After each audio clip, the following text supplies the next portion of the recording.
Bismillahirrahmanirrahim. Assalamualaikum warahmatullahi wabarakatuh. Alhamdulillah wassalatu wassalamu ala Rasulillah Nabiyyina Muhammadin ibni Abdillah wa ala alihi wa sahbihi wa man wala, amma ba'du. Hadirin Bapak Ibu jamaah yang dirahmati Allah, semoga kita semua berada dalam perlindungan Allah Subhanahu wa taala, di bawah pemeliharaannya. Semoga Allah memberikan kepada kita keberkahan dalam setiap langkah hidup kita. Amin ya rabbal alamin. Jamaah sekalian, tema yang dimintakan memang katanya tadi umum ya. Ya memang semua orang pasti akan berbuat baik demi untuk dapat kehidupan yang lebih baik lagi nanti di akhirat. Tapi memang maknanya sangat dalam. Karena begini Pak, ya ada nggak di antara kita ini yang rencananya nggak mau mati gitu Pak? Nggak ada. Mau mati kan ya, tinggal masalahnya jangan sekarang gitu aja. Kalau masalah mati mah insya Allah mau juga. Soalnya kalau nggak mati-mati juga repot juga kok. Misalnya dikasih panjang umur, nggak meninggal udah 100 tahun kagak mati-mati juga gitu, repot itu. Anak cucu juga mati-mati juga, kapan bagi waris nih kita gitu. Iya. Udah gitu jangan kira orang usia 100 tahun tuh enak hidupnya. Nggak enak ya. Langganan rumah sakit sama apotek dulu kan gitu ya.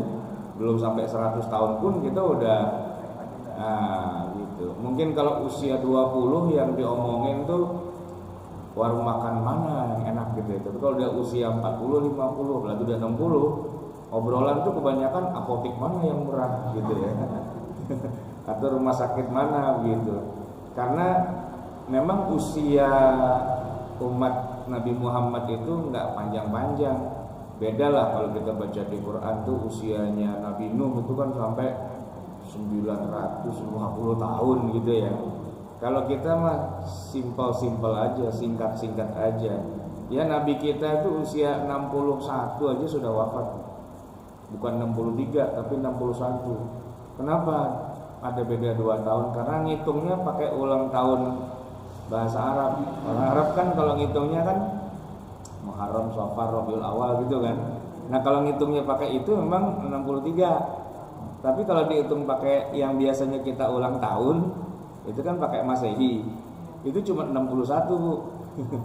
Jadi bukan 63. Ya kita kan kalau ulang tahun pakai Hijriah apa pakai Masehi Pak biasanya? Pakai Masehi kan, jarang yang pakai Hijriah gitu ya. Ya Nabi kita aja 60-an tahun lah gitu ya. Nah maka kalau ada orang umat Nabi Muhammad usianya lebih dari 60 ya udah banyak lah itu bonus-bonusnya ya. Nah, harusnya sih bonusnya digunakan buat persiapan ya kan, bukan untuk memperbanyak dosa gitu ya. Nah artinya kita semua sih insya Allah ada rencana lah ya untuk ketemu Allah gitu. Cuman kalau bisa ya jangan sekarang juga sih gitu. Tapi pada akhirnya kan akan kesana juga gitu. Nah, kira-kira apa nih yang harus kita persiapkan dalam rangka nantinya bakalannya kita akan ketemu Allah? Apa nih kira-kira? Macam-macam sih. Kalau yang saya sering lihat tuh banyak orang tua yang sudah mempersiapkan anak-anaknya. Nanti rumah ini baginya kalian dibagi sesuai dengan anak laki 2 bagian, anak perempuan 1 bagian ya gitu. Banyak yang sudah pada begitu sejak masih hidup. Karena dia berpikir nanti kalau dia udah nggak ada biar anak cucunya ya paling nggak hidup mulia, nggak terlunta-lunta dan seterusnya gitu ya. Gitu. Cuma memang yang jadi masalah kalaupun kita sudah masuk ke alam lain gitu ya, sebenarnya apa yang mau terjadi di dunia ini udah nggak penting lagi sih sebenarnya ya. Anak cucu kita mau ngapain-ngapain itu udah nggak penting. Kenapa? Karena yang penting yang ngurusin diri kita sendiri nih di hadapan Allah, mau diapain nih kita, kan mempertanggungjawabkan semua perbuatan kita. Tapi ini sebagai pelajaran yang paling penting ya Bapak Ibu sekalian. Kita ini karena alhamdulillah sudah jadi muslim, sudah bersyahadat la ilaha illallah Muhammadur Rasulullah, maka Nabi Muhammad itu pasang badan bahwa semua umatnya yang menyatakan diri sebagai muslim itu dijamin masuk surga. Nggak harus amin, nggak apa-apa sih, karena emang udah dijamin. Yang penting matinya Islam, nah gitu. Yang penting matinya Islam tuh dijamin masuk surga. Wah, kayak Yesus Kristus katanya menebus dosa anak manusia. Ya mungkin ada mirip-miripnya, tapi yang ini lebih serius. Nabi Muhammad itu menjamin man kana fi qalbihi mithqala habatin minal iman dakhalal jannah. Siapa saja orang yang di dalam hatinya ada sebercik iman, setitik iman, cuma setitik, itu dijamin masuk surga. Walaupun imannya cuma setitik. Ya, man qala la ilaha illallah dakhalal jannah. Siapa yang mengucap la ilaha illallah khususnya pas menjelang wafatnya itu dakhalal jannah, itu janji Nabi bukan main-main tuh Pak, jaminan itu. Karena yang punya syafaatul uzma itu kan Rasulullah, dan Rasulullah pasti akan ngebelain kita nanti di akhirat, gitu. Nah di situ kita boleh Pak roja, ya, punya harapan besar. Wah asik nih, tiket surga udah di tangan. Nah gitu, tiket surga udah di tangan. Tapi pertama masalahnya begini Bu, walaupun tiket di tangan, tapi perjalanan menuju surga itu nggak mudah juga, ya, karena ada hisab, ada apa, dievaluasi, ya, dan hasilnya itu menentukan kita masuk surganya yang sistemnya langsung atau yang pakai transit dulu. Nah kan begitu Pak, ya, Bapak Ibu mungkin ada yang pernah ikut program haji atau umroh, ya.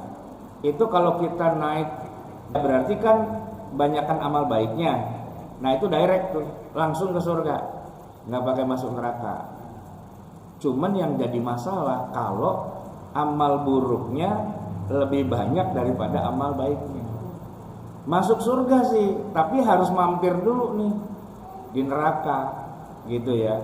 Walaupun kita yakin nggak akan seterusnya di neraka. Ya tergantung sih selisihnya berapa. Ada orang yang selisihnya sedikit banget Bapak Ibu sekalian. Ibarat kata dia punya dosa 10 M. Tapi dia punya dosa ya 10 M.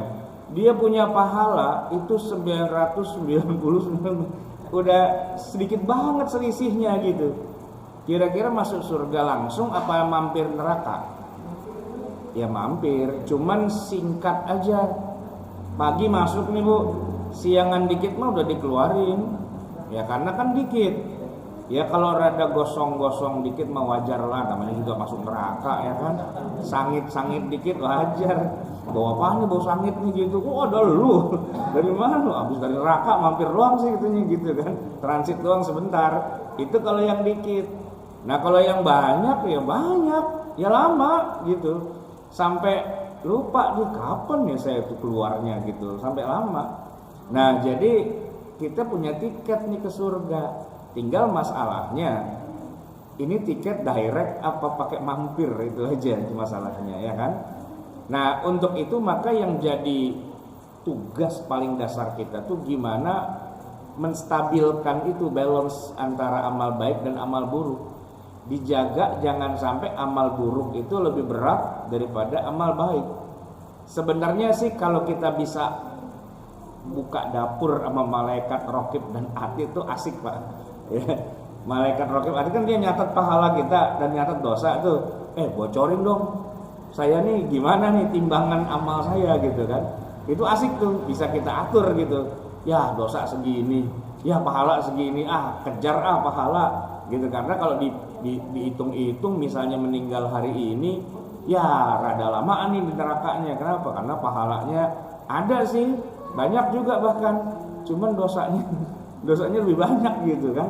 Nah itu masalahnya Raqib Atid nggak mau kerjasama sama kita, Bu, nggak mau dibocorin gitu kita udah sampai di mana. Kita disuruh ngitung-ngitung sendiri, hasibu anfusakum. Ya kalau kita ngitung sendiri kadang-kadang kita lupa. Menurut perasaan saya saya amal udah banyak perasaan gitu, tapi belum tentu ntar di akhirat tuh kayak gimana. Karena Nabi pernah cerita juga, Bapak Ibu sekalian, tahukah kalian orang yang muflis gitu kata Nabi. Apa itu muflis? Kalau dalam ini kan Nabi ngomongnya sama orang Mekah ya. Mekah tuh pedagang semua, Pak. Pedagang rata-rata gitu. Kalau dibilang muflis tuh mereka tahu. Dagangan habis, duit kagak ngumpul, utang banyak. Itu namanya belangsak kalau kata orang Betawi. Ya kan? Dagangan habis, ya kan? Duit kagak ngumpul, utang banyak. Udah gitu jatuh temponya udah banyak banget ya, paling diuber-uber gitu kan sama yang ngutangin kita gitu. Itu namanya belangsak. Nah, kata Nabi, orang yang belangsak atau muflis itu adalah yang waktu wafat dia pede banget. Merasa amalnya udah banyak, ya. Merasa bekalnya banyak lah. Tapi dia lupa ternyata ada jenis dosa. Dosanya sih mungkin kayaknya biasa-biasa aja. Tapi masalahnya adalah dosa ini beranak bercucu. Jadi banyak gitu. Dosanya beranak dan bercucu. Apa itu maksudnya? Dia pernah ngambil harta orang, dia pernah nyakitin hati orang, dia pernah ya istilahnya memukul, membunuh apa dan sebagainya orang lain gitu kan. Maka di hari hisab itu orang-orang yang pernah dia zalimi, yang pernah dia sakiti, yang pernah dia ambil hartanya secara zalim dan sebagainya itu ngantri minta jatah ya. Gimana? Semua amal yang udah dia bawa capek-capek itu Pak dikerjain di dunia itu bures Pak di sana dibagi-bagi kepada orang yang kita zolimi. Contoh nih Pak ya, ini kan Ramadan nih, kita taruh dah Ramadan ya, banyakin lah baca Quran gitu, zikir gitu kan, sholat malam dan sebagainya lah. Kita kan ini ladang amal buat akhirat gitu kan, kita udah nabung tuh ya, pokoknya Ramadan udah mantap lah gitu. Cuman kalau di akhirat tuh ternyata harus dibagi-bagi ke orang lain, kan ngeselin gitu. Ya bures lah, habis gitu loh. Kalau itu masih ada sisa, kalau nggak ada sisa, sementara kesalahan-kesalahan kita sama orang lain itu masih banyak, itu parah Pak. Karena dosa kita udah habis, pahala udah habis. Terus gimana caranya? Dosanya orang itu kita yang nanggung. Ya, yang zina dia, kita yang diomelin gitu. Ini ada tukang parkir ngapain tuh Pak?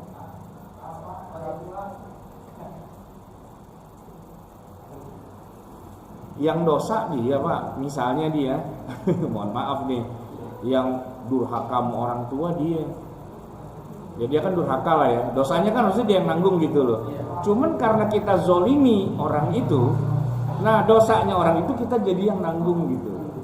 Maka kita harus hati-hati melakukan kesalahan pada orang yang banyak dosa. Dia dosanya banyak, kita justru hati-hati. Gue gak mau bikin dosa sama dia. Kenapa? Ntar kalau di akhirat pahala habis. Kenapa? Enggak tuh. Bubur. Gak pakai remote. Ada remote. Pahala kita habis gitu ya. Terus dosanya orang kita yang nanggung kan ngeselin banget gitu. Tahu gitu mah mendingan saya aja yang dosa ketahuan gitu kan. Gitu. Nah itu ada aturan kayak gitu Bapak Ibu sekalian. Nah, maka kan kita jadi sekarang harus berhitung ya.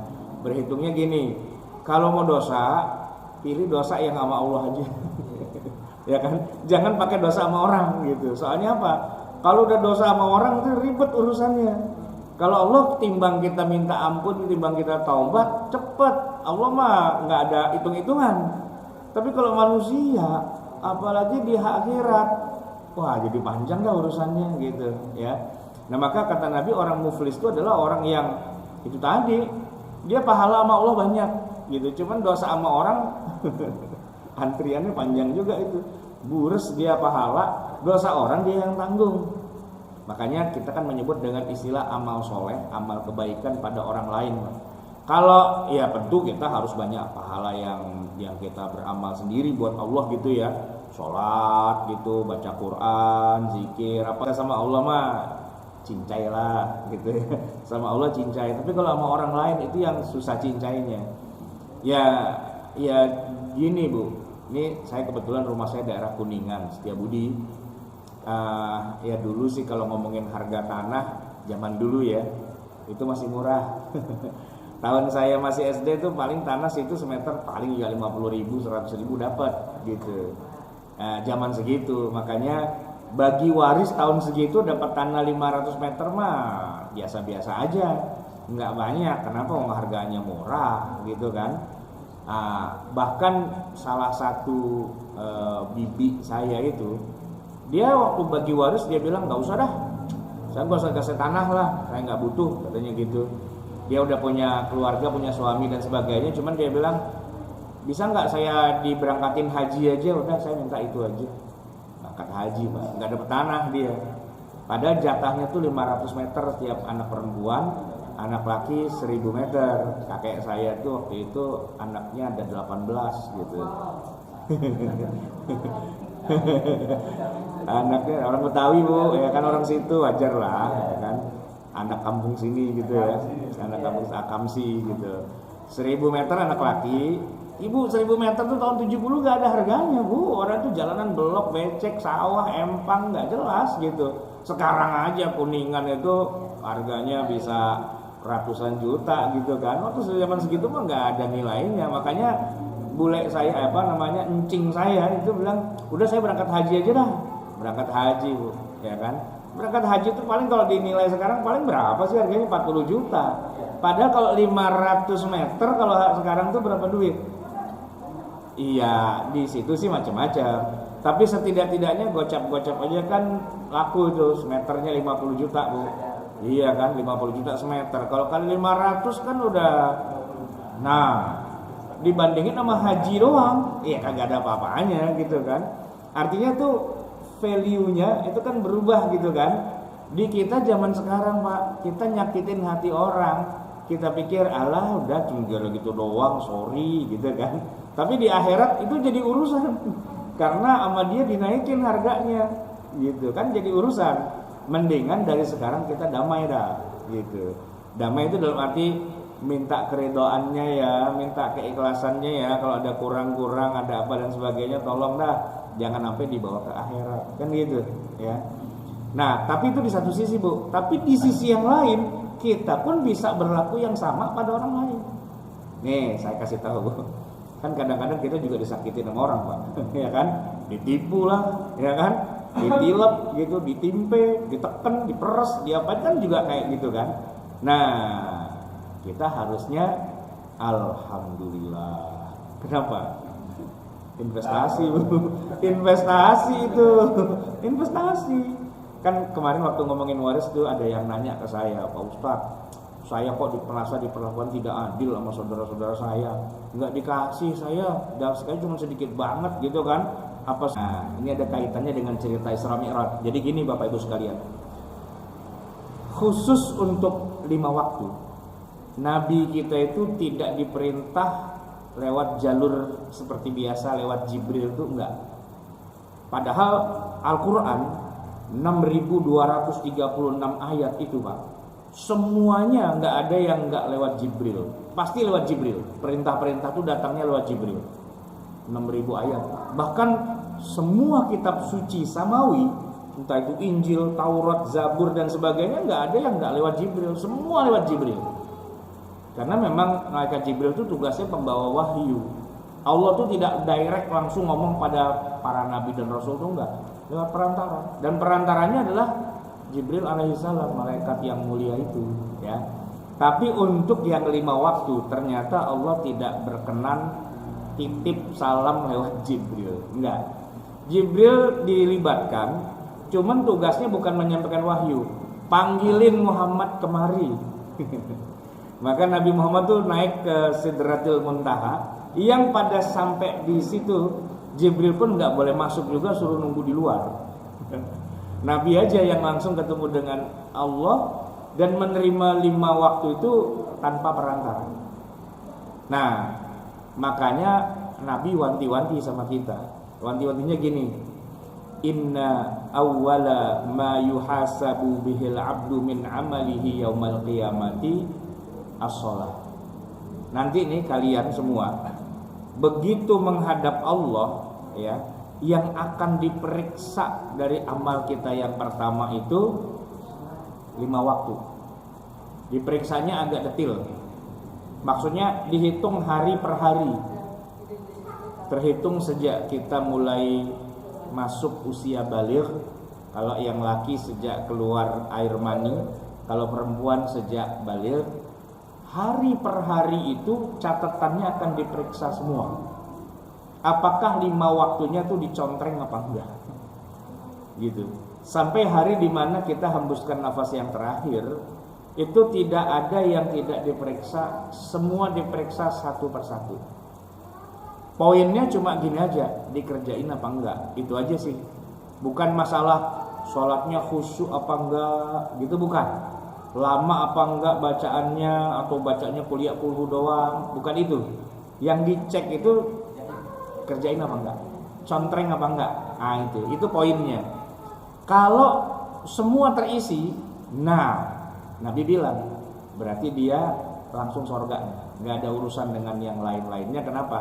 Karena gini, sholat yang cuma kita kerjakan cuma 5, sebenarnya Pak, ini rahasia sih ya, tapi nggak apa-apa, saya bongkar di sini. Kan aslinya tuh 50 waktu sehari semalam, ya kan? Itu sebenarnya 50 waktu itu nggak berubah, tetap kewajibannya 50 waktu.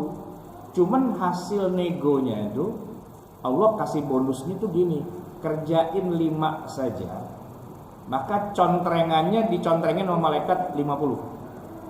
Artinya 1 kali kita sholat itu seperti kita sholat 10. Enak gak Bu? Enak kan? Enak sih kalau kita lihat dari satu sisi. Tapi kalau kita ngelihat dari sisi sebaliknya, ini jebakan. Berarti kalau kita nggak sholat sekali aja, dosanya 10 kali. Kan kacau tuh urusannya kan. Nah masalahnya orang kita hidup di zaman yang kalau di dalam Al-Quran disebutkan fa khalafa min ba'dihim khalfun adha'us shalah. Datanglah satu generasi yang mereka itu menyia-nyiakan sholat 5 waktu. Nyia-nyiakan tuh maksudnya apa? Dianggap 5 waktu itu setara dengan sholat-sholat yang lainnya. Pemikirannya gini, oh nggak apa-apa, sholat bolong-bolong nggak apa-apa, kan yang penting udah banyakin sholat sunnah. Itu sesat banget tuh pemikiran kayak gitu. Sesat. Kenapa? Sholat sunnah ya nilainya tuh nggak seberapa. Tapi kalau 5 waktu dapat perintahnya aja, Nabi mesti mi'raj dulu ke langit 7 gitu. Jadi jangan disamakan. Maka coba perhatikan dalam prakteknya Nabi, belum pernah Nabi Muhammad sekali saja meninggalkan 5 waktu itu, belum pernah. Belum pernah. Kalaupun terlambat, tetap beliau kerjakan. Tetap beliau kerjakan. Dan dia dikerjakan yang terlambatnya itu. Nih, saya cerita di dalam Sahih Bukhari, Sahih Muslim itu diceritakan. Nabi pernah gara-gara perang Khandaq, 10.000 pasukan mengepung Madinah tahun ke-5 Hijriah. Gara-gara jagain biar Madinah tidak masuk itu 10.000 pasukan, kan beliau menggali parit ya, berjaga di sisi sebelah sini biar jangan itu, sampai zuhurnya lewat, nggak sholat zuhur, asarnya lewat, nggak sholat asar, maghribnya lewat juga. Ya karena perang. Soalnya kalau Nabi pakai sholat dulu, habis tuh Madinah. Nah, cuma yang menarik gini, ini dalam hadis Sahih Bukhari diceritain. Begitu perang sudah selesai di tengah malam, ya, giliran orang-orang pada tidur, Nabi perintahkan Bilal untuk mengumandangkan azan. Di tengah malam, orang pada bingung. Bilal, ngapain Bilal malam-malam azan? Isya sudah lewat, subuh masih lama. Tapi karena ini adalah azan, Bilal ya siap komandan gitu kan. Begitu sampai di Masjid Nabawi, ada Nabi di situ kan, memang sudah nunggu. Ada apa ya Rasul? Kata Nabi, tadi siang saya belum sholat zuhur.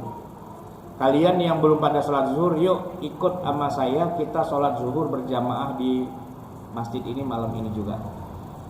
Maka Bilal pun mengumandangkan iqomah, Nabi jadi imam, para sahabat jadi makmum tengah malam.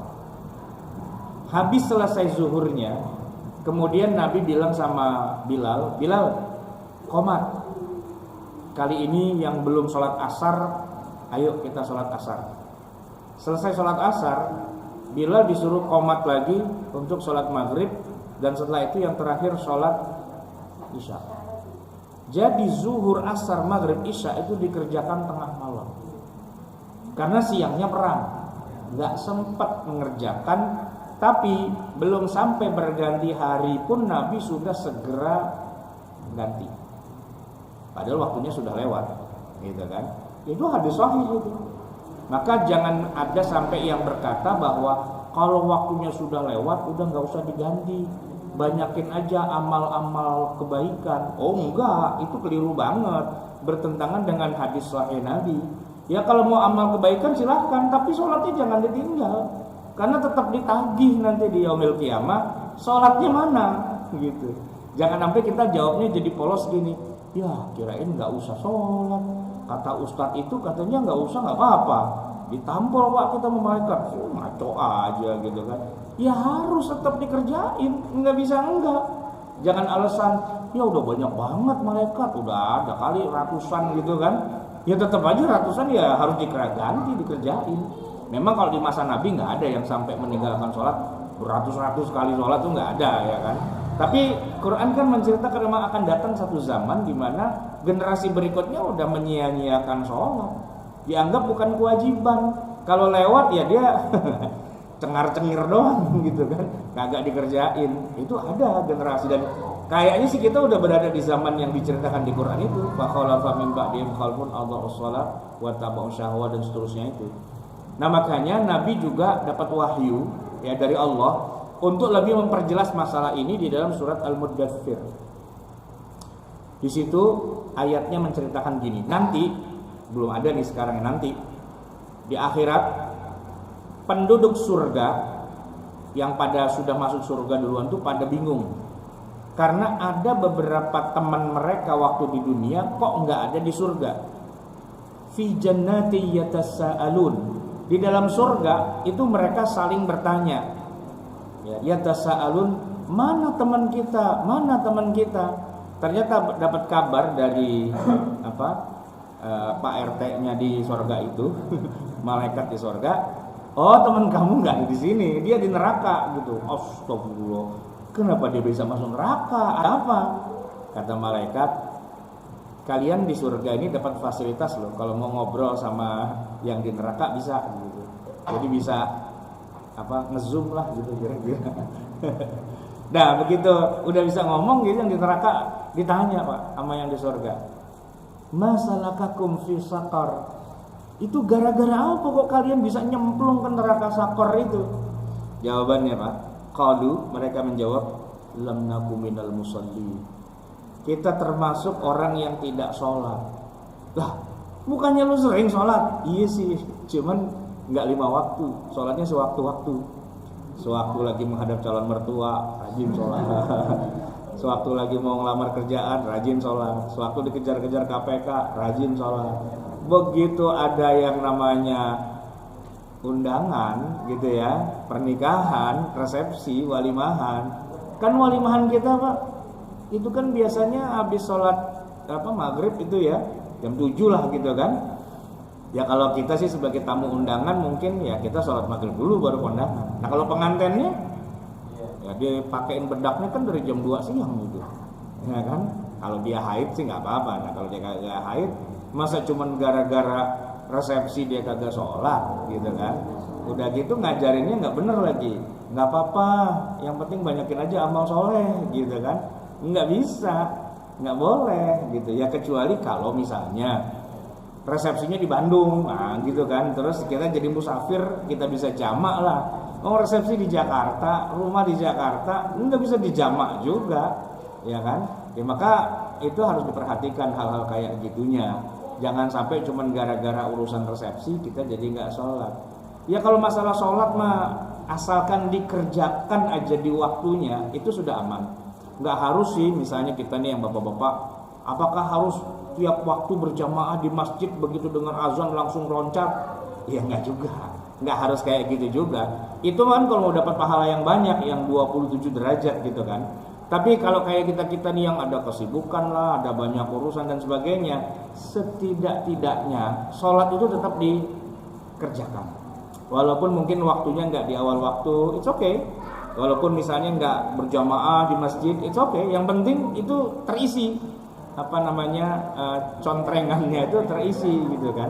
Jangan sampai lewat. Karena itu yang akan dievaluasi pertama kali di akhirat. Nah, poinnya gini, seandainya nilainya mencukupi, sholat 5 waktunya itu klop semua ada, maka amal-amal yang lain lebih cenderung dinilai dengan cara yang mudah. Kita nih punya kesalahan nih, punya dosa, ya dinilainya diberi maafnya banyak gitu, atau nggak dicari-cari kesalahan gitu. Beda dengan orang yang nilai sholatnya dari awal udah kurang mengesankan malaikat, banyak bolongnya nih gitu kan. Itu amal yang lain kita akan dicari-cari sama malaikat kesalahan kita. Ya ibaratnya kita ada razia, Bu, saya pernah tuh di bundaran HI diberhentiin sama polisi. Ya memang saya salah sih, harusnya nggak boleh belok kanan gitu. Dan saya juga udah ragu-ragu, ini boleh apa enggak. Tapi kebetulan itu hari Jumat, saya masih pakai peci, pakai baju koko, ya kan.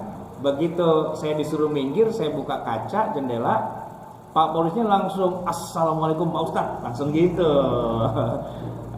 Ini kan artinya udah baik gitu kan. Saya bilang mohon maaf Pak, saya emang ragu-ragu ini boleh kanan apa enggak, tapi ya karena saya kebetulan habis pulang sholat Jumat saya bingung, ya udah nggak apa-apa Pak, tilang aja gitu. Pak Ustadz, jadi bagusnya Pak Ustadz nanti kalau mau lewat sini lagi tuh lempang dulu sana ada putaran baru ke sini. Baik, terima kasih gitu. Nggak apa-apa Pak Ustadz, silakan aja jalan terus gitu katanya. Oh, nggak ditilang. Udah Pak Ustadz, nggak apa, lewat aja gitu. Asik ya, modal peci Bu. Sama baju koko, kan asik gitu ya kan. Kebetulan emang polisinya orang baik. Itu nggak cuma sekali Bu. Saya juga pernah di Jembatan Semanggi. Jembatan Semanggi itu polisinya banyak banget itu di situ. Ya kan, banyak banget. Kebetulan itu habis tarawih emang macet kan. Di antrian itu saya keluar antrian gitu. Diberhentiin polisi. Selamat malam gitu. Malam Pak, sambil buka jendela. Pak Ustadz katanya gitu kan. Karena kalau udah begitu udah saya senyum-senyum aja gitu. Iya nih macet banget Pak. Ya, kalau tapi mau ditilang nggak apa-apa lah, tilang aja gitu kan. Gini Pak Ustadz, ini kan juga lagi Ramadan ya kan. Saya takut dosa Pak Ustadz, nilang Pak Ustadz gitu katanya gitu kan. Jadi ya anggap aja sedekah lah Pak Ustadz gitu. Silakan terus aja gitu loh. Baik kalau gitu, terima kasih banyak Pak. Iya silakan, hati-hati Pak Ustadz. Iya makasih ya. Lewat gitu. Kan enak tuh kalau kayak gitu. Modal peci. Tapi yang saya bukan cuma nipu, emang beneran gitu kan. Gitu.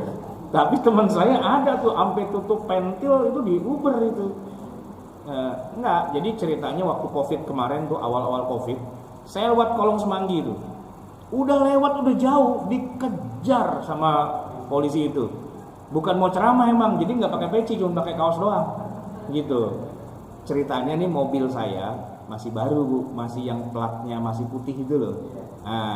Kan kalau mobil baru banget tuh kan dikasih plat nomor yang buat sebulan doang. Hari itu habis. Baru hari itu habisnya. Dikejar sama polisi. Saya bilang, Pak, Bapak mau tilang saya bayar nggak apa-apa, terserah mau gimana. Cuman saya punya satu pertanyaan Pak. Kok Bapak tahu sih ini hari terakhir saya? Gitu.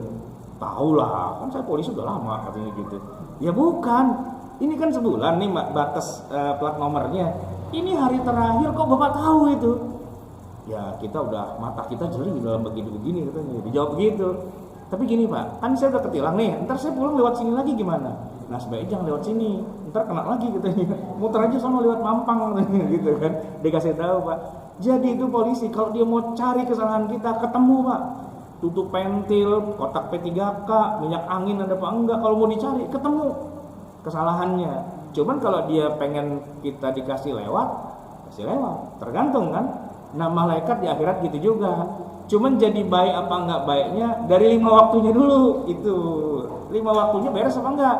Kalau 5 waktu beres, itu malaikatnya dikasih yang baik-baik. Yang baik-baik. Yang baik-baik itu cuma dilihat gitu. Kayak kemarin saya ujian S3 karena dosen pembimbing saya, dosen penguji saya semuanya adalah guru-guru saya sendiri orang baik. Saya dikasih pertanyaan yang ya pokoknya dijawab boleh, nggak dijawab nggak apa-apa, cuman ya formalitas doang gitu, nggak berasa perjuangannya. Nah penguji peserta kedua, itu habis tuh diomel-omelin itu, bahkan suruh ganti judul, bayangkan. Judulnya suruh ganti gitu kan, kesian banget gitu. Akan tergantung hubungan kita sama penguji. Kalau mau penguji udah baik, ya insya Allah kesono ya dia akan husnuzon saja gitu kan. Nah malaikat di akhirat tuh gitu. Cuman baik apa enggak baiknya tergantung 5 waktu kita dulu. Kalau 5 waktunya aman, beres, nah ketemunya sama penguji yang baik-baik gitu. Tapi kalau 5 waktunya udah nggak karu-karuan kayak gitu, aduh itu berat gitu. Maka nanti amal-amal kita yang lain akan dihisapnya dengan cara yang susah.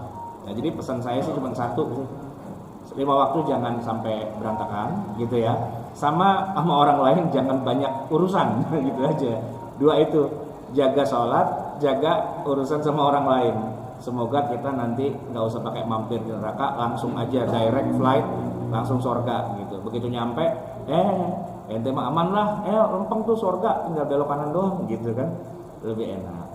Baik Bapak Ibu sekalian, ini udah lebih dari 50 menit kayaknya ya. Nah, ya walaupun ringan-ringan saja, tapi semoga bisa jadi bahan renungan. Semoga kita semua bisa melihat ke depan dan menghitung-hitung, menghisap diri kita masing-masing. Itu yang bisa saya sampaikan, semoga bermanfaat. Mohon maaf atas segala kekurangan dan kesalahan. Hadanallah wa iyyakum ajma'in wal afu minkum. Assalamualaikum warahmatullahi wabarakatuh. Waalaikumsalam warahmatullahi wabarakatuh.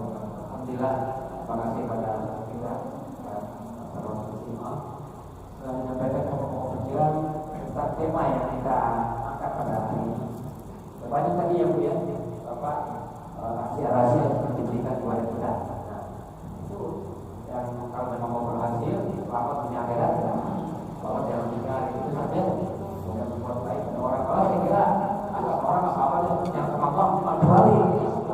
Sama orang jangan kita orang yang nanti tidak terima kita dan maafin kita menjadi orang yang bersih. Baik, tentu kita akan seperti tanya jawab ya Bapak Ibu. Ini udah banyak yang punya persiapan pertanyaan, kita manfaatkan kita ada di sini, waktu juga masih ada kurang lebih 5 menit ya, kita belum terjawab kepada kita kepada Ibu dengan Ibu siapa? Nur, kami berminat tapi ya penanya dulu, satu penanya untuk makanya. Waalaikumsalam. Pak Ustadz yang saya hormati, Ibu dan Bapak, saya mau izin Ustadz bertanya. Tadi Pak Ustadz sudah menyinggung tentang sholat kita yang tinggal itu harus dibayar. Kemudian seperti saya waktu dulu masih di SMP, kadang-kadang kita suka melakukan pertandingan, udah nggak sempat sembahyang lagi, kalau pulang marah-marahin, ayo sholat cepat gitu kata neneknya. Yang sholat nggak bisa, itu tanda-tanda cukup. Itu seperti itu, kalau Ustaz harus kita bayar juga sekarang, bagaimana? Minta penjelasan Pak Ustaz. Langsung saya jawab aja ya Pak. Ya. Waalaikumsalam warahmatullahi wabarakatuh. Iya, jadi gini Bu, kalau Ibu sama sekali tidak sholat harus dibayar. Tapi kalau Ibu waktu itu nggak sholat, tapi begitu sampai di rumah dimarah-marahin, ayo sekarang sholat gitu kan waktunya sudah lewat. Tapi kan Ibu sudah kerjain kan, ya sudah, berarti sudah nggak perlu lagi kita kerjakan. Toh Ibu sudah menggantinya pada waktu itu, gitu kan. Nah, yang harus kita kerjain lah yang benar-benar sama sekali kita nggak kerjain. Itu, ya kan? Nah, kalau kita nggak kerjain ya mau nggak mau kita harus sholat. Nah, intinya sih cuma terisi aja 5 waktunya seumur hidup, jangan sampai ada yang terlewat. Itu sih poinnya. Baik. Sedikit lagi Ya. kadang-kadang kan sekarang ini kalau ada orang tua kita meninggal ibu atau bapak, karena si anak itu juga harus membayar sholat bapaknya atau sholat ibunya. Karena utang kita sendiri belum, gimana harus didahulukan Pak Ustaz, kita dulu atau untuk orang tua kita. Terima kasih. Assalamualaikum warahmatullahi wabarakatuh. Ya pastilah kita dulu. Ya dua-duanya. Tapi begini Bapak Ibu sekalian, tentang orang tua kita wafat dan kita masih beliau misalnya punya utang, apakah kita wajib sholat untuknya? Itu sebagian ulama mengatakan begitu, iya. Tapi sebagian ulama lagi mengatakan tidak. Nah, tidak dengan sholat bayarnya, tapi dengan bayar fidyah. Fidyah, iya. Karena apa? Karena kaitannya dengan puasa juga. Kalau ada orang tua kita sudah wafat, tapi masih punya utang puasa, maka dibayarnya dengan bentuk fidyah. Itu dalam surat Al-Baqarah yang insya Allah udah kita hafal lah ya, wa 'alal ladzina yutiqunahu fidyatun ta'amu miskin. Jadi untuk 1 hari yang dia tidak puasa, kita bayarkan fidyahnya berupa beras sebanyak 1 mud gitu kan. Nah, untuk yang sholat sama, 1 waktu sholat 1 mud gitu. Biasanya nanti orang kalau sudah wafat itu keluarganya coba hitung-hitung berapa kali dia meninggalkan sholatnya atau puasanya dan sebagainya, lalu dibayarkan dalam bentuk fidyah. Tapi ada juga sebagian ulama yang mengatakan ya keluarganya menggantikan sholat untuknya. Kalau pertanyaan ibu kan, kalau kita sendiri yang punya utang banyak gimana? Ya bayar dua-duanya. Bayar dua-duanya. Baik ya Bu. Kalau bisa sih jangan punya utang gitu. Ataupun kalau misalnya kesiangan ya langsung bayar aja. Kan bayar sholat tuh gampang, nggak kayak bayar pakai duit. Kalau duit kan susah ya. Kalau sholat nih Pak, misalnya kita kesiangan sholat subuh, aturan sholat subuh jam 4:30, kita bangunnya 7:30 gitu. Ya udah. Ya jangan langsung juga Pak, wudhu dulu paling enggak kan gitu. Wudhu dulu terus kita sholat subuh gitu kan. Jangan pakai entar itu lupa gitu ya. Bisa langsung segera dikerjakan begitu waktunya sudah lewat. Baik. Ya silakan. Assalamualaikum warahmatullahi wabarakatuh. Waalaikumsalam warahmatullahi wabarakatuh. Begini Pak Ustaz, mengenai sholat tadi. Pada waktu itu saya sakit, sakitnya udah parah gitu ya. Sempat masuk ruang ICU segala. Jadi mungkin pada waktu itu sholat saya sama sekali dikerjakan, hanya mengingat ya. Nah, dengan ilmu yang kurang dari saya, setelah saya sembuh, saya membayarnya dengan cara subuh, bayar subuh juga, terus zuhur bayar zuhur juga. Jadi beberapa hari itu saya tetap sholatnya 2 kali. Nah itu bagaimana itu? Bagus, ya boleh, silakan aja. Oh boleh. Iya silakan aja. Intinya sih yang penting kita bayar. Mau waktunya mau dibarengin, kalau bayar subuh di waktu subuh, waktu zuhur di waktu zuhur itu bisa. Tapi tidak dengan cara itu pun bisa. Karena yang penting itu bukan lagi waktunya, tapi sholatnya, jumlahnya. Ya. Nah misalnya nih Bu, ada orang katakanlah sakit selama seminggu. Ya dia nggak bayar-bayar. Terus dia mau bayar sholat seminggu itu dalam sehari, bisa nggak? Bisa, sangat bisa. Ngapain bayarnya nunggu seminggu? Nggak harus. Ini kayak gini nih waktu duha, daripada bengong nggak ada kerjaan, sholat sholat zuhur 4 rakaat, selesai sholat asar 4 rakaat, selesai maghrib 3 rakaat, selesai isya 4 rakaat, selesai subuh 2 rakaat. Bacanya nggak harus panjang-panjang, kuliah sama kulhu saja sudah boleh gitu kan. Itu kalau 1 rakaat 1 menit, 17 rakaat cuma 17 menit, bisa buat bayar sehari kan. Nah setelah itu kalau kita mau hajar lagi untuk yang hari kedua, hajar aja, langsung lagi kerjakan juga. Hari ketiga langsung aja, hari keempat langsung aja. Kalau capek istirahat, kan gitu. Yang penting jangan lupa ibu catat yang udah dibayar berapa, kurangnya berapa. Nah, karena catatan itu yang penting. Kalau sudah komplit semua udah selesai. Jadi tidak harus disesuaikan dengan waktu aslinya, nggak harus gitu. Baik. Satu lagi boleh? Iya silakan. Sama seperti Bu Noni tadi, waktu sekolah, SMP, SMA, yang sudah kita wajib sholat, tapi sholatnya bolong-bolong. Bolong-bolong. Iya. Nah, kan kita kalau naik haji itu dosa kita yang apa itu termasuk nggak diampuni dosa kita yang tadinya waktu mudanya itu? Iya. Dosa meninggalkannya insya Allah diampuni, tapi utangnya kan tetap. Iya. Kalau gitu mah kita haji aja tiap tahun Bu, apalagi kita tinggal aja di Mekah. Karena kan sholat di Masjidil Haram sekali sholat dapat 100.000 kali. Nah tapi itu kan nggak bisa. Buktinya gini Bu, bisa nggak? Ibu berani nggak? Ibu ke Mekah sebulan di Mekah, sholat aja yang banyak. Setelah itu nggak usah sholat seumur hidup. Kan udah bayar duluan deposit. Berani nggak? Nggak berani kan? Iya. Itu menunjukkan bahwa walaupun dikasih pahala 100.000 kali, tapi fungsinya bukan buat menggantikan sholat kewajiban 5 waktu. Iya, itu memperbesar pahala iya, tapi hitungannya tetap sekali. Enggak yang ya kalau kayak gitu enak banget Bu, kita di Mekah sholat sehari aja udah gitu kan. Itu aja kali 100.000 udah lebih dari umur kita, iya kan? Ya enggak gitu juga cara logikanya gitu. Baik. Ya sama-sama. Silakan Ibu. Ibu pun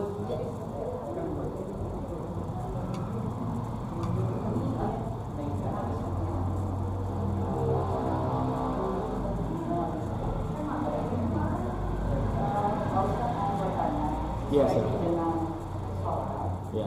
Memang kalau dahulu orang tua kalau kita tinggal sholat itu perbanyak sholat sunnah. Betul.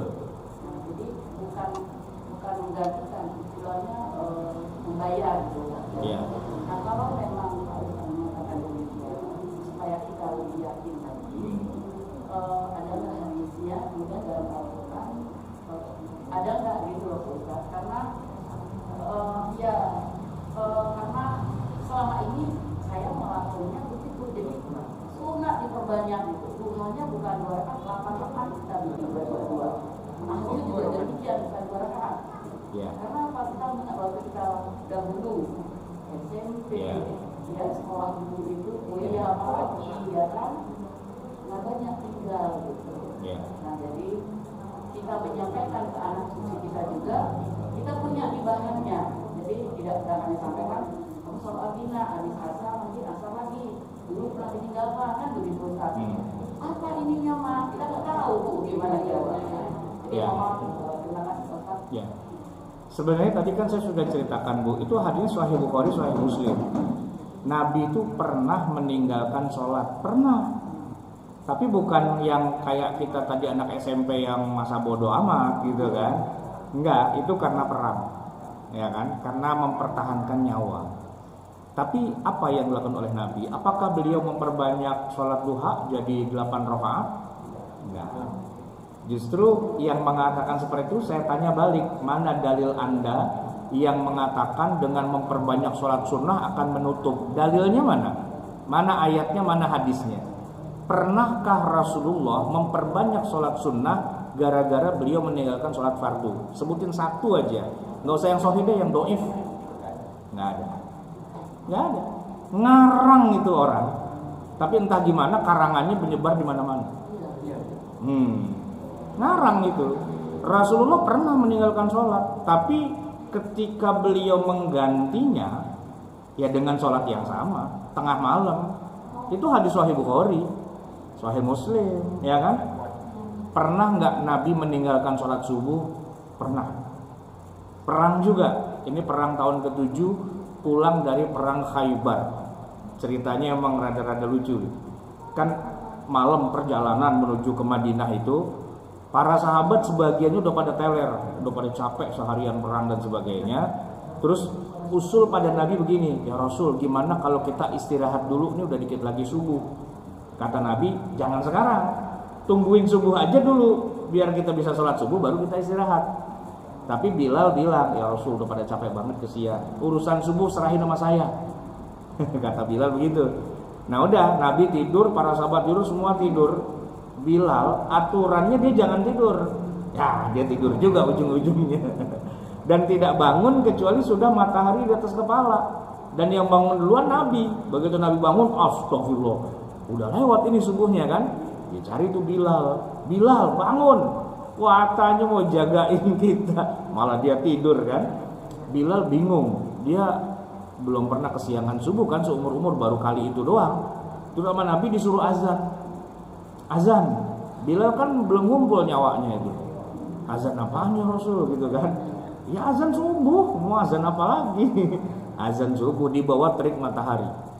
Pertama kali dalam sejarah Bilal azan subuh di bawah terik sinar matahari. Dan emang suaranya jadi pales bu. Ya pales lah.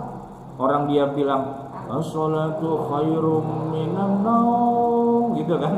Matahari nyengir, naum lo Pak. Iya kan? Nah, tapi apa yang dilakukan oleh Bilal dan Nabi dan para sahabat, ya udah mereka sholat subuh di bawah terik sinar matahari.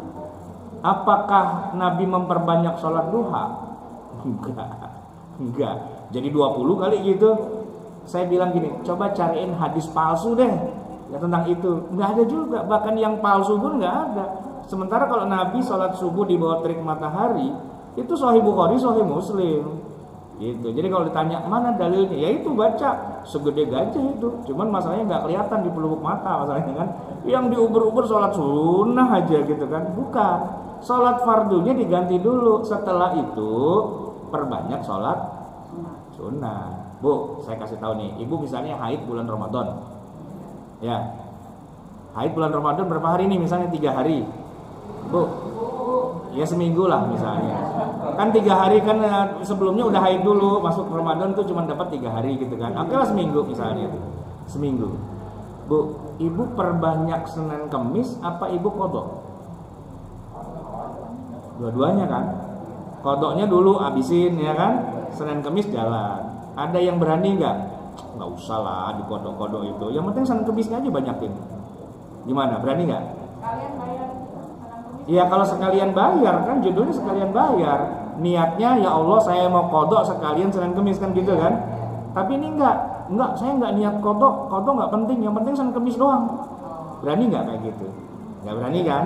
Nggak berani. Kenapa? Ya karena sholat puasa Ramadan tuh wajib ya harus diganti. Nggak bisa main los gitu aja. Ah sama sholat 5 waktu tuh gitu juga. Diganti dulu ya kan. Dan setelah itu kalau mau perbanyak sholat duha, monggo silakan gitu. Yang intinya harus dikerjain gitu ya. Baik. Udah kita Ya. Tadi kan kita bicara mengenai bisa hasil perbuatan kita tuh di dunia dihisabnya di akhirat. Nah, pertanyaannya begini Ustaz, kalau semua hisab hitungan baik atau buruknya itu di ganjarnya di akhirat, pertanyaannya adalah ada enggak azab kubur?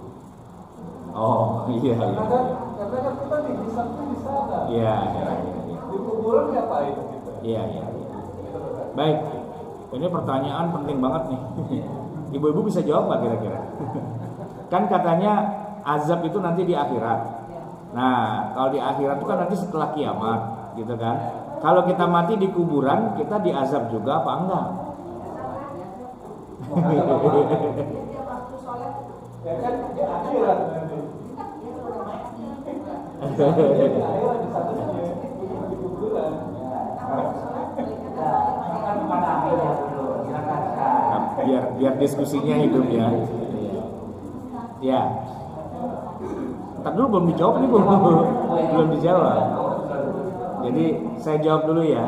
Gini, koruptor kalau dia tertangkap basah atau OTT, operasi tangkap tangan, itu kan ditangkap tuh. Itu langsung diadili apa ditahan dulu di KPK? Ditahan dulu. belum terbukti sih secara secara hukum bahwa dia benar-benar korupsi, tapi OTT gitu kan, ditangkap di KPK. Kenapa saya tahu? Karena saya rutin ngisi pengajian di KPK. Jadi kadang-kadang ketemu dengan yang lagi jadi tahanan di situ. Kan zaman dulu tuh ada banyaklah pejabat kita, bahkan artis gitu ya. Nah itu belum dianggap bersalah sih, tapi sudah ditahan gitu. Nah kalau terbukti dia bersalah dan divonis misalnya ada yang 5 tahun, 7 tahun, 10 tahun, nah masa tahanan tuh buat potongan ya, divonis 7 tahun dengan potong masa tahanan, berarti dia waktu ditahan tuh dianggap sudah dihitunglah sebagai hukuman, padahal belum diadili. Nah gitu. Nah masalahnya sekarang kalau kita di alam kubur kan belum terbukti nih kita salah gitu kan, tapi OTT operasi tangkap tangan, kata malaikat banyak salahnya gitu kan, banyak salahnya nih orang gitu, belum diadili sih, tapi pastinya akan dihukum. Tinggal nanti di yaumil qiyamah akan dipastikan lagi berapa lama masa tahanannya atau kayak apa hukumannya.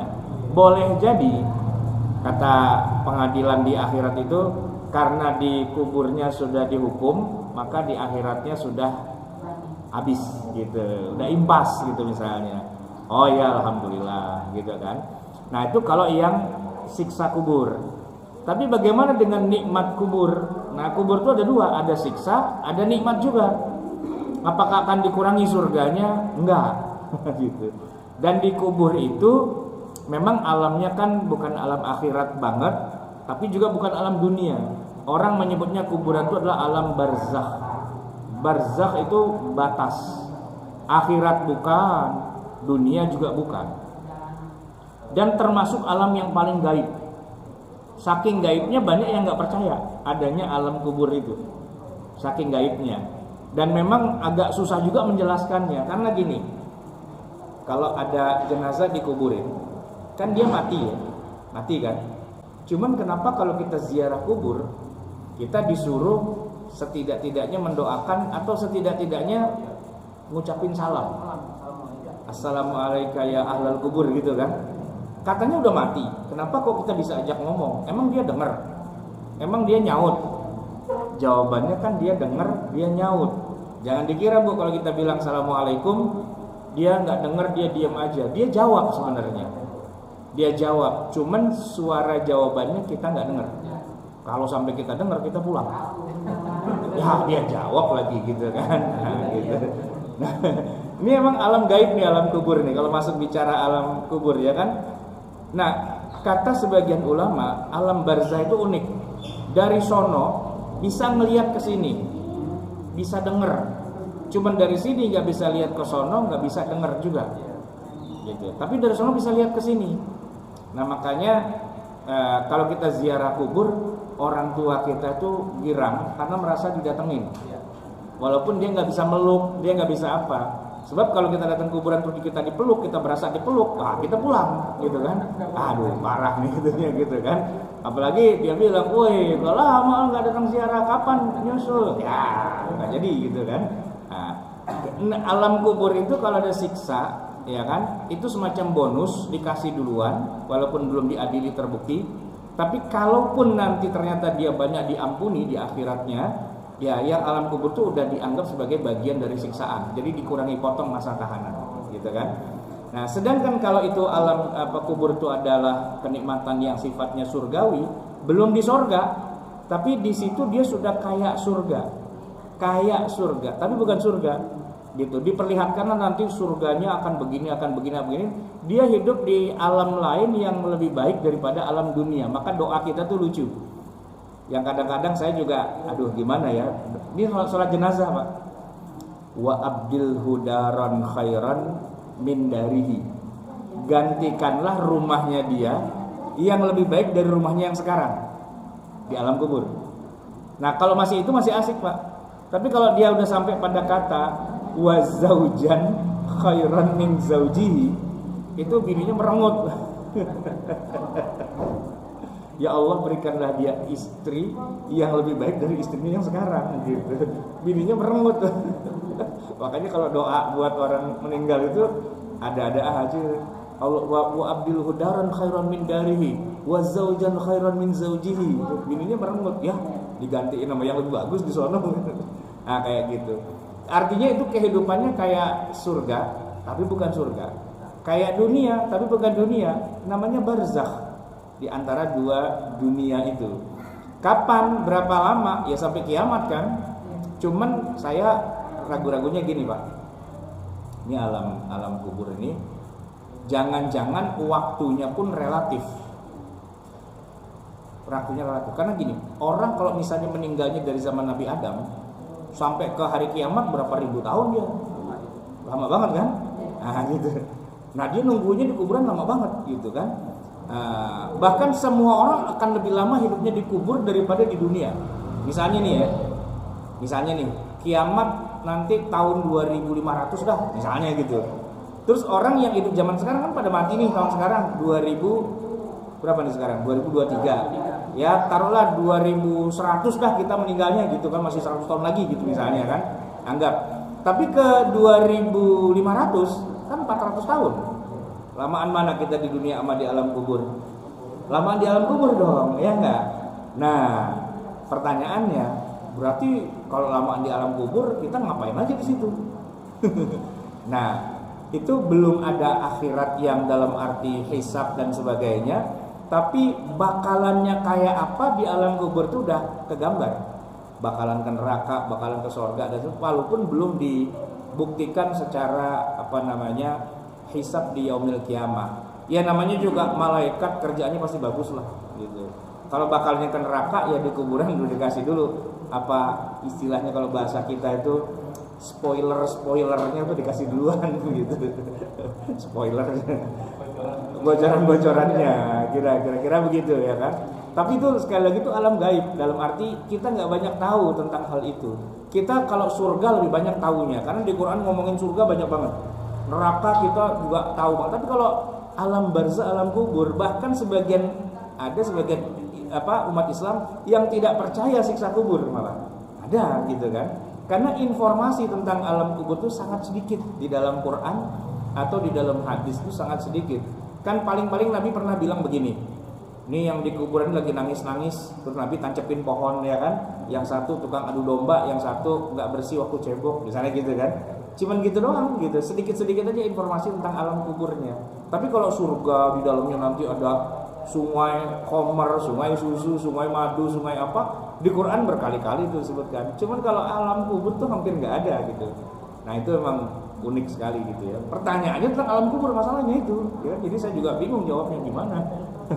Aduh, ini pertanyaan paling susah nih. Sidang disertasi doktor. Baik, cukup barangkali. Oh iya. Waalaikumsalam warahmatullahi wabarakatuh. Di bulan Rajab kan kita diingatkan puasa 1-10. Iya. Jadi boleh nggak kita niat bayar puasa bulan Ramadan Sekalian. Iya. Ya itu khilafiyah di antara para ulama, tapi minimal ibu harus niatin bayar puasanya dulu. Niatnya bayar puasa nomor 1. Seandainya kata Allah nggak boleh, ya udah jatuhnya yang bayar puasanya bukan recepnya, gitu. Jadi niatnya gini, ya Allah, saya niat puasa untuk bayar Ramadan. Kalau bisa anggap aja sekalian puasa recep, gitu. Nanti kalau kata Allah bisa, ya alhamdulillah dapat 2. Tapi kalau kata Allah nggak bisa, ya berarti saya bayar puasa Ramadannya, gitu. Itu khilafiyah masalahnya. Kayak Senin Kemis. Bisa nggak puasa Senin Kemis diniatin juga untuk bayar? Bisa, tapi niatnya nomor 1 bayarnya dulu. Dan kita baru jatuhin di hari Senin atau di hari Kamis biar pahalanya lebih banyak, gitu aja sih sebenarnya. Itu ya Bu ya. Tapi itu nggak bisa berlaku untuk sholat, nggak bisa. Ya Allah, saya sholat nih niatnya untuk bayar subuh, sama zuhur, sama asar, sama maghrib sekalian. Nggak bisa. Sholatnya cuma 1 bayar banyak, nggak bisa, gitu kan. 1 persatu bayarnya, nggak bisa sekaligus, gitu. Baik. Baik. Jadi pikir-pikir kan juga kan, tapi kok bayar dulu kan ya? Iya. Jadi memang dulu yang wajib dulu baru. Jadi sunahnya itu untuk apa Kak? Nambahin pahala. Nambahin pahala. Jadi gini Bu, ini saya lihat struktur bangunan cakep nih. Ini itu tiang apa? Ini kan kolom ya, kolom itu ada balok-baloknya gitu kan. Itu strukturnya bangunan ini bagus nih. Saya nggak tahu ini berapa lantai, 3 atau 4 lantai ya. Hah? 3 lantai kan. Nah, ini namanya sholat fardu nih, sholat 5 waktu. Nah, kalender, kipas angin, nah itu cat, itu sholat sunnah. Gitu. Jadi bangunan itu berdirinya dengan ada sholat 5 waktu dulu. Kalau bangunan berdiri baru kita ngomongin plester, aci, cat, wallpaper, AC dan sebagainya. Itu aksesori, gitu. Jangan kebalik, gitu. Jadi kalau misalnya kolomnya ini pada runtuh dan sebagainya, Bapak ngeributin lukisan, ngeributin wallpaper, nggak ngaruh itu, nggak bisa itu. Jadi kalau strukturnya ini ada masalah, ya kita bikin cor-coran lagi segede ini dengan besi ukuran yang segede gini juga. Karena sholat fardu itu tiang agama. Tiangnya benerin dulu, baru ngomongin sholat sunnah dan sebagainya. Jangan cuma sholat sunnah doang.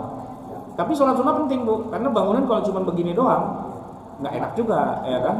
Panas gitu kan? Nah gitu. Kalau dikasih karpet, dikasih AC, dikasih apa segala, nyaman gitu. Oke. Masih ada waktu, kalau nanti saya tutup dari Bang itu sama ini. Ayo, apa bapak itu? Ada yang mau ditanyakan? Bukan tanya lagi. Jawabannya agak panjang. Ini soal di luar topik kan. Oh iya. Ini malaikat itu kan ada 10 nama-namanya yang minimal wajib kita. Ya. Nah, nama-namanya ini itu sebenarnya nama satu malaikat atau cuma sekedar kayak kasir. Nama jabatan. Nah, nama jabatan. Kasir itu kan tempat kita membayar. Yeah. Yang petugasnya bisa saya, bisa pandu, bisa segala macam. Apakah misalnya rokit atid itu apakah itu atid deh? Apakah cuma satu untuk seluruh dunia atau itu nama jabatannya? Malaikat pencatat kebaikan atau keburukan gitu. Pertanyaannya itu Pak. Baik. Ya ini pertanyaan agak gaib juga nih, saya juga susah juga jawabnya. Ya. Iya. Tapi gini, kebetulan karena kita udah hidup di zaman